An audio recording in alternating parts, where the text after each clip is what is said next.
Les actions américaines là, sont complètement déchaînées, là, donc inarrêtables, mois après mois, des nouveaux records, que ce soit le SP500, le Nasdaq 100, que ce soit le Magnific 7, l'intelligence artificielle, le Nvidia, le Meta, on voit des nouveaux records, des nouveaux sommets, des machines qui génèrent du cash flow incroyable. Donc, est-ce que on peut s'attendre à une continuation de cette performance-là dans le futur?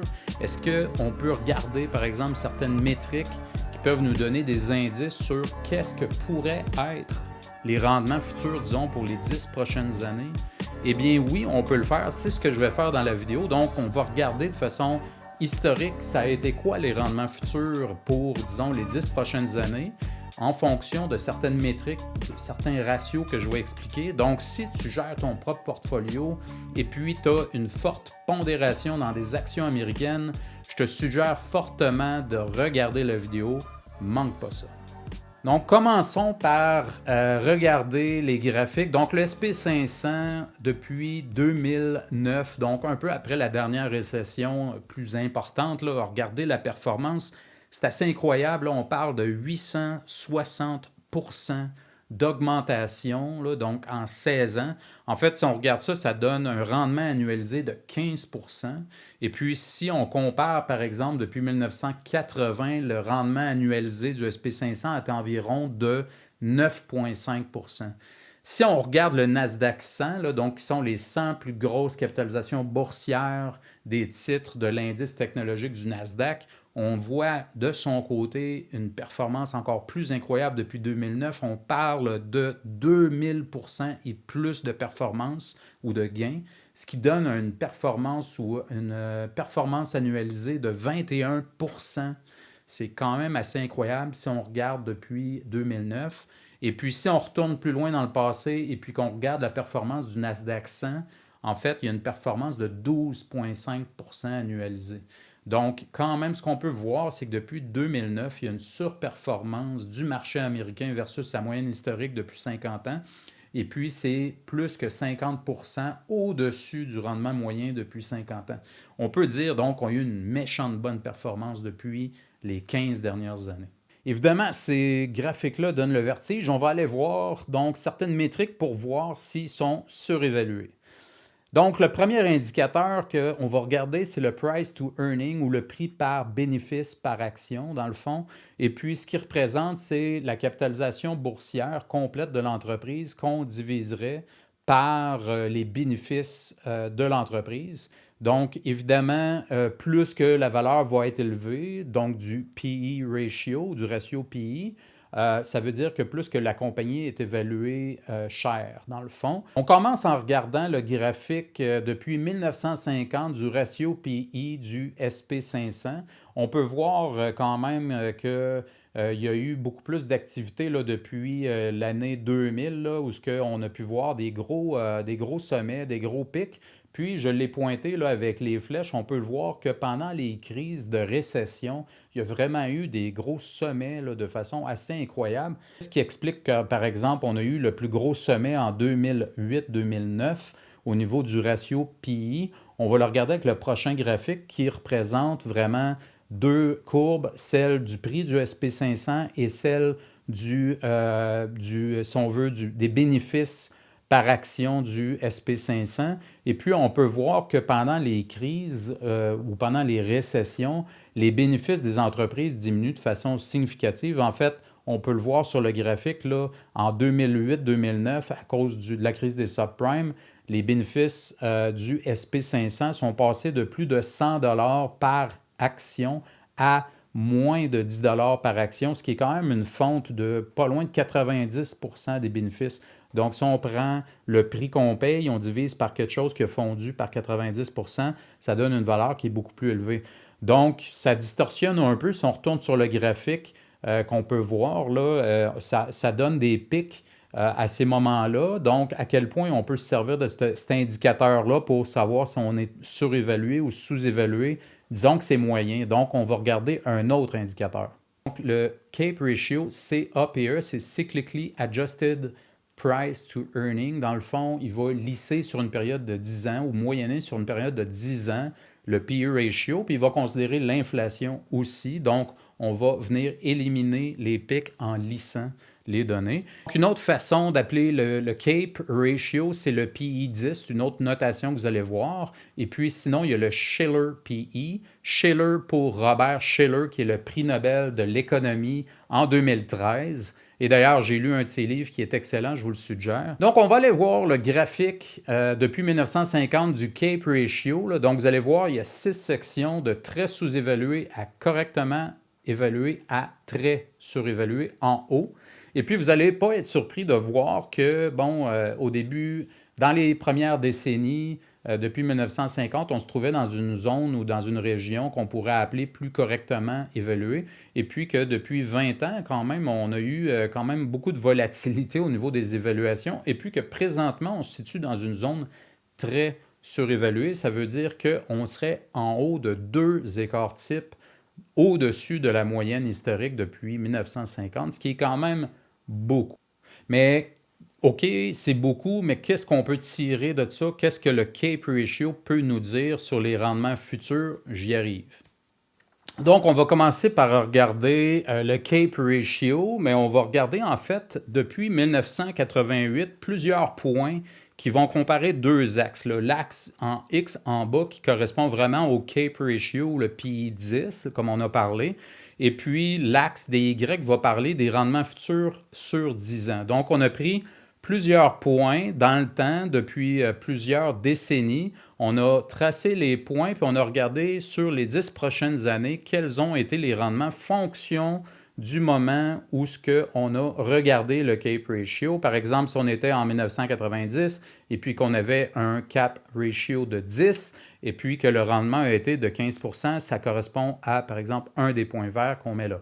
Donc, on fait ça pour plusieurs périodes et puis ça nous permet de voir statistiquement, selon les données des dernières décennies, à quoi qu'on pourrait s'attendre comme rendement si on a la même dynamique entre le CAPE ratio et les rendements futurs. Donc, évidemment, il n'y a rien de 100% certain, ça donne juste un aperçu.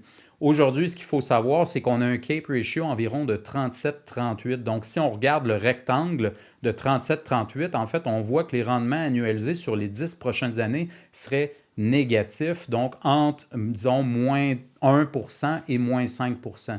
Est-ce que ça veut dire que chaque année, sur les 10 prochaines années, on aurait moins 1 à moins 5% sur le SP500? Évidemment, non. C'est une moyenne. Donc, ça se peut très bien qu'il y ait une année qu'on ait plus 25%, qu'il y en ait une autre qu'on ait moins 40%. Donc, mais que la moyenne de ces 10 années-là donnerait un rendement annualisé entre moins 1% et moins 5%.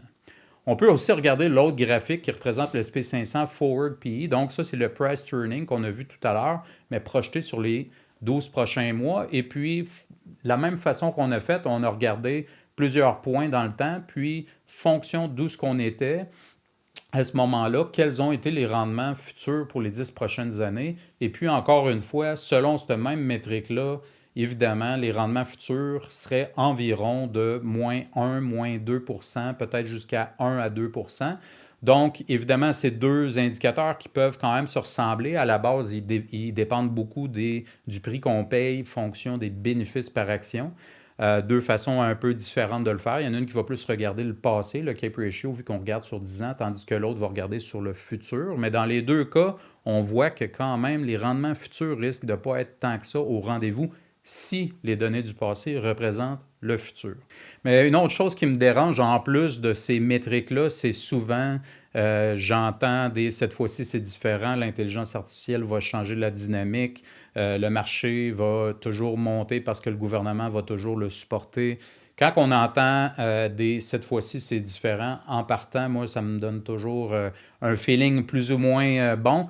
Je vois beaucoup de FOMO, là, du fear of missing out à tous les jours que je regarde le marché. Donc, je dirais, faites attention là-dedans, soyez prudent dans votre approche puis dans votre gestion de portfolio. On a vu que, oui, les États-Unis sont chers. Qu'est-ce qu'il y en est ailleurs dans le monde? Donc, on va regarder le graphique depuis 1985. On voit en noir le graphique qui montre le CAPE ratio des États-Unis qu'on a parlé déjà, qui est très cher. Après ça, en bleu, on voit les pays développés excluant États-Unis. Donc, on parle Europe, on parle Canada.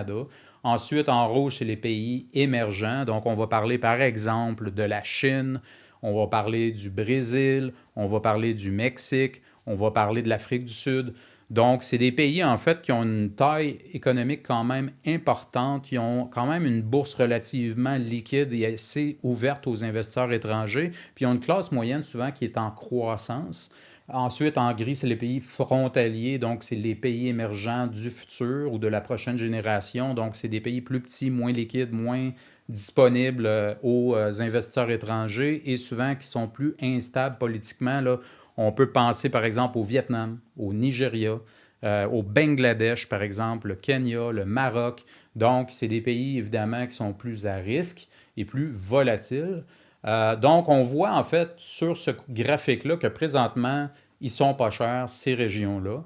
Donc, ça peut peut-être être intéressant de regarder le potentiel dans ces régions-là. Moi, j'aime bien regarder dans certains pays spécifiques. Ça pourrait être le sujet d'une future vidéo. Quelle région est-ce que pour moi, je trouve qu'il y a de l'intérêt à investir aujourd'hui? En fait, il y a un graphique que je tenais absolument à vous montrer, c'est celui de Bloomberg qui va montrer différents indicateurs du SP500 depuis 1900. Là, donc, on a vraiment un bon historique. On peut regarder, en fait, en fonction de plusieurs indicateurs. Il regarde, par exemple, le market cap to GDP, il va regarder le CAPE ratio, il va regarder le forward PE, il va regarder le price to sell, le price to book. Il prend tout ça ensemble, puis il va regarder en termes percentiles où est-ce qu'on se situe par rapport à l'historique depuis 1900. Donc, percentile, ce que ça veut dire, c'est si on parle de, par exemple, 100 percentiles, ça veut dire qu'on est au-dessus de 100% de tous les points qui ont été sous étude. Si c'est 50 percentiles, ça veut dire qu'il y en a la moitié en bas et la moitié en haut, ce qui serait la valeur médiane. Donc, présentement, où est-ce qu'on se situe? Eh bien, sans une grande surprise, présentement, fin août 2025, on se situe à 100 percentiles. Donc, jamais dans l'histoire est-ce que, selon tous ces indicateurs-là, les marchés ont été aussi chers. En fait, une autre chose qu'il faut considérer en 2025, présentement au mois d'août, c'est que tout le capital qui est rentré a été fait par les investisseurs particuliers, ce qu'on appelle les retail investors, là, donc qui ont mis proche de 200 milliards là, donc depuis le 1er janvier 2025, alors que les investisseurs qui sont plus institutionnels, eux, ont retiré 50 milliards en date du graphique. C'est quand même une grosse différence. Là. Il y a une différence de 250 milliards entre les deux, ce qui fait un apport de flux de 150 milliards. Et puis, si on regarde le pourquoi, en fait, la majorité des investisseurs institutionnels, donc 91%, disent que le marché américain est trop cher pour eux et que le marché émergent, il y a une forte proportion qui disent qu'il est sous-évalué. Donc, évidemment, ces gens-là vont avoir tendance à se rééquilibrer. Puis, ce qu'il faut dire aussi, c'est que c'est leur emploi de gérer le risque. Et puis, évidemment, ils vont regarder les données du passé et le potentiel de risque du futur, tant au niveau, par exemple, d'une récession que de d'autres phénomènes amenés par exemple au niveau des tarifs et autres. Si tu aimes ce genre de vidéo-là qui peut donner des indices et puis montrer où est-ce qu'on se situe et où est-ce qu'on pourrait aller, eh bien, je t'invite à t'inscrire, t'abonner, faire un like, partager. D'ici là, on se revoit à la prochaine. Cheers!